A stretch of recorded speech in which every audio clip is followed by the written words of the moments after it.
a real estate company registered under the address of the same residential property. They've discovered a shell company in the same residential property owned by Arpita Mukherjee in Bulgaria, from where cash and gold worth some 32 crores were seized. Now, it is a real estate company, and the ED is trying to ascertain whether this was a shell company, in fact, through which money was being laundered. Now, we're joined by Shogutu Mukhopadhyay live from the ED with more on this. Shogutu, what do we know about this real estate company? Does Arpita have any real estate company links? Who's the proprietor of this company?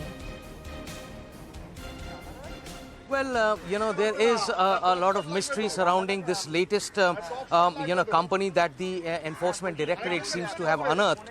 Zamira Sunshines Limited is the company's name, and according to the information that's available about the company, its last annual general meeting was held on the 30th of November 2021, and its balance sheet was last filed on 31st of March 2021.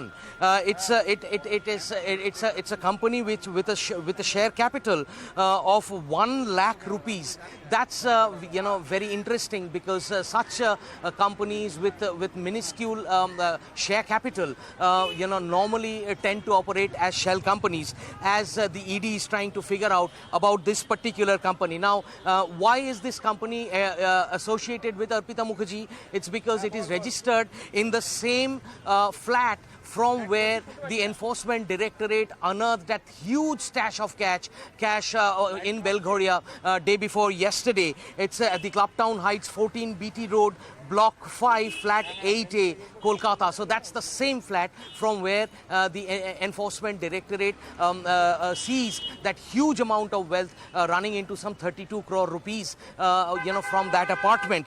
Directors of the company of Zamira Sunshines are Biswajit Roy, Debashish Debnath and Antim Goswami. These are the three names that are officially registered as directors of the company. Now, the Enforcement Directorate will obviously try and find out whether these people are really running the show for the company, or whether they are just faces, as we get to know in most shell companies. Non-personers are people working, salaried people inside the company are shown as directors of the company, and then these shell companies are used for money laundering purposes.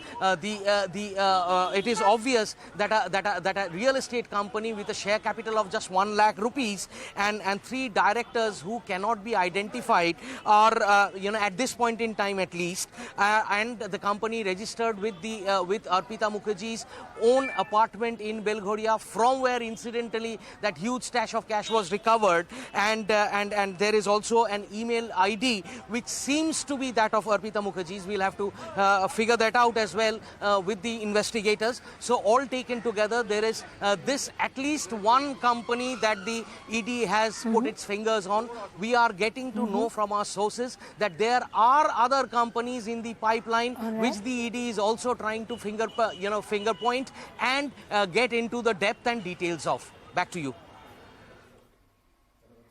Thank you very much, sir. So many surprises, they're not surprising anymore. Thank you for shedding light on those murky revelations. That's it from me on this bulletin, and my colleague Arunima will be taking over.